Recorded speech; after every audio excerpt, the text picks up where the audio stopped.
Yan, so isang magandang umaga po sa ating lahat. Ako po sa John Philip C. Macapobre at ngayong araw ay aking ipipresent ang Chapter 9 ng The Life and Works of Jose Rizal. And this chapter was titled Rizal's Annotation of Antonio Morga's Successos de las Islas Filipinas.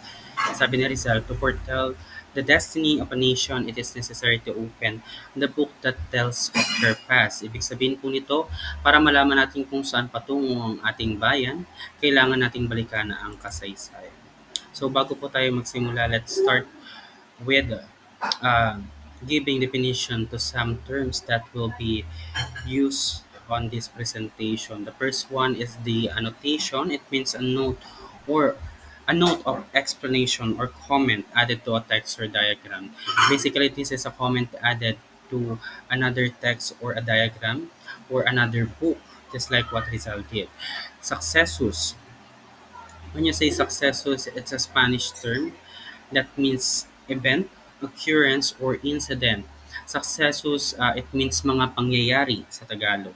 And La Islas Filipinas is also a Spanish term that means the Philippine island in English. So ano nga ba ang Successos de las Islas Filipinas? It is one of the most important works on the early history of Spanish colonization of the Philippines, published in Mexico in 1609 by Antonio de Morga.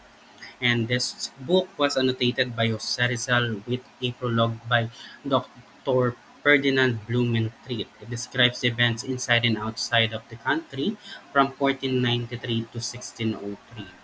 Yung Successos de las Islas Filipinas po ay isang libro na nagko-contain ng 351 pages and 8 chapters na gawa ni Antonio de Morga na na-publish sa Mexico noong 1609. And this book is all about the happenings inside and outside of the Philippines from 1493 to 1603, and that's basically 110 years. No? So, next one, sino nga ba si Dr. Antonio de Morga? Ang kanya pong full name ay Antonio de Morga Sanchez Garay. Siya ay isang Spanish historian at lawyer and a notable colonial official for 43 years in the Philippines, New Spain, and Peru. He stayed in the Philippines in a colony of Spain from 1594 to 1604, and as a deputy governor in the Philippines, he established the audiencia.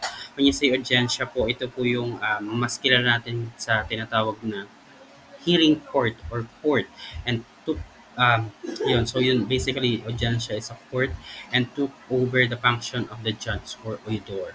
When you say oidor, when you translate this to English, it means listener, but basically this is a judge, oidor.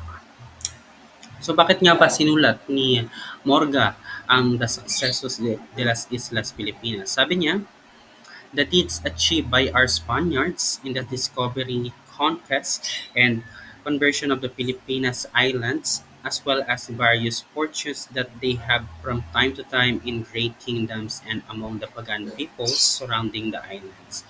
Taking issue with the scopes of these claims, Rizal argued that the conversion and conquest were not as widespread as portrayed because the missionaries were only successful in conquering a portion of the population of certain islands.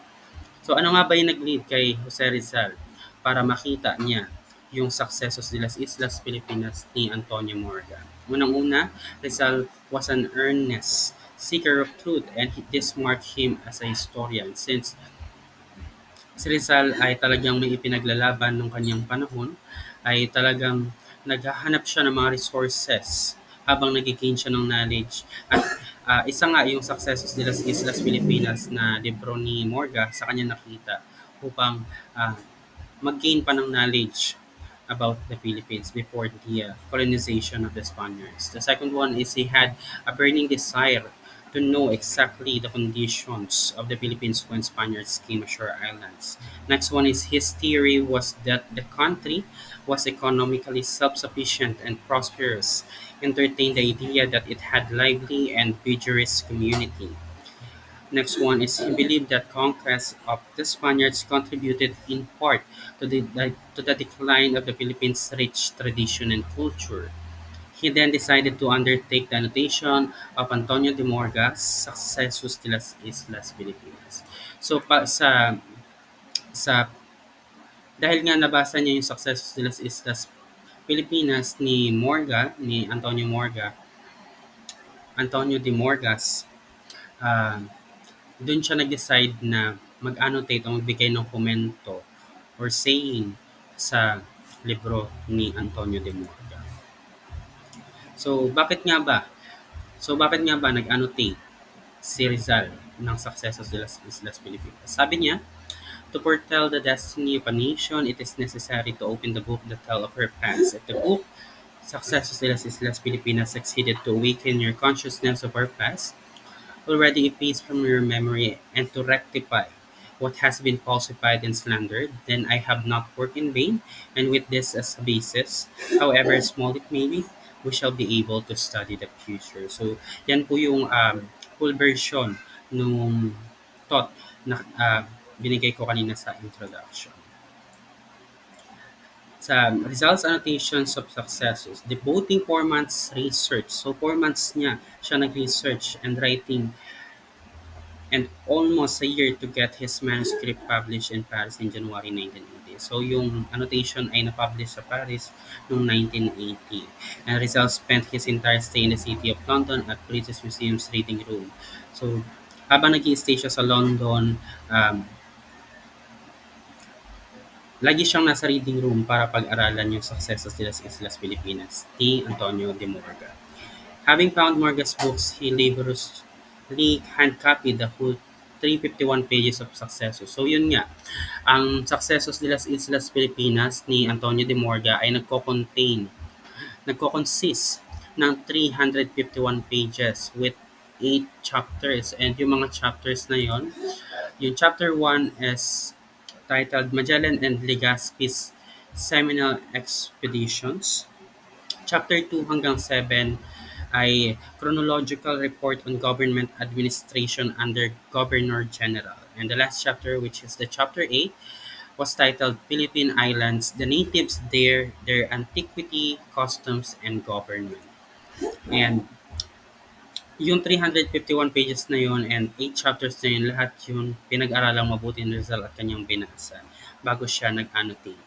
And his extensive annotations of Morga's work number no less than 639 items or almost 2 annotations for every page. So yung annotation na ginawa ni Jose Rizal sa libro ni Antonio de Morga ay nag-consist na 639 items. So that's almost 2 times of the original 351 pages ng Successos de las Islas Filipinas ni Antonio de Morga. Rizal also annotated Morga's typographical errors. So pati nga yung mga typographical errors ni Antonio de Morga, no, talagang kinorek din or inannotate din ni Rizal. Next one. So why did Rizal decided to annotate Morga's book Successos de las Islas Filipinas? So meron tayong tatlo. The first one is to awaken the consciousness of the Filipinos regarding their glorious ways of the past. Yun, para maging awaken ang lahat yung mga dahil sa mga glorious ways ng mga sinuunang Pilipino sa kanilang mga sa nakaraan. To correct what has been distorted about the Philippines due to Spanish conquest. And the last one is to prove that Filipinos are civilized even before the coming of Spaniards. May theory kasi si Rizal na civilized na ang mga Pilipino bago pa tayo masakop ng mga Spanish. So ito po yung mga example ng mga some of the corrected annotation na ginawa ni Rizal about sa libro ni Antonio de Morga na Successos de las Islas Filipinas. So the first one is Filipino ayon kay Morga, ang Successos de las ang Pilipinas daw ay deserted and inhabitable or hindi natitirahan.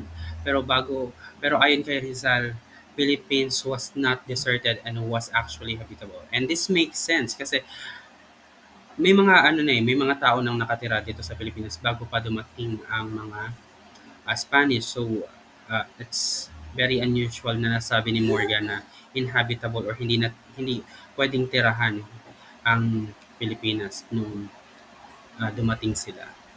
The next one is beef and fish. They know it's best when it has started to rot and stink. So ayon kay Morga, sa kanyang libro na Success de las Islas Pilipinas, ang mga Pilipino daw ay mahilig sa pagkain kapag ito'y nasisira na or mabaho na.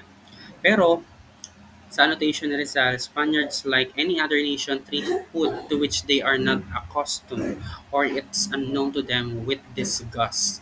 This fish that Morgas mentioned is bagoong, salted and fermented fish. So, yung tinutukoy pala ni Morgas sa kanyang libro na Successus ay yun pala yung bagoong, yung fermented fish na akala niya ay nasisira na dahil mabaho.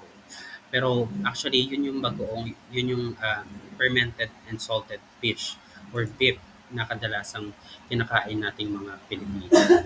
Ito yung tatlong proposition ni Rizal.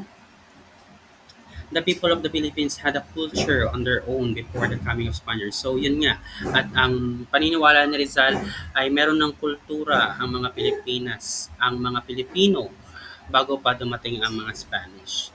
And the second one is Filipinos were disseminated, demoralized, exploited, and ruined by the Spanish colonization. So, ay parating ni Rizal na ang mga Pilipino ay na-disseminated, demoralized, and exploited and ruined by the Spanish colonization. The last one is the present state of the Philippines was not necessarily superior to its past. Correct. So, overall yun lang po ang aking presentasyon sa chapter 9 ng The Lives and Works of Rizal. And again, this is the annotation of Jose Rizal about the book of Successes de las Islas Filipinas of Antonio de Morga. So thank you po.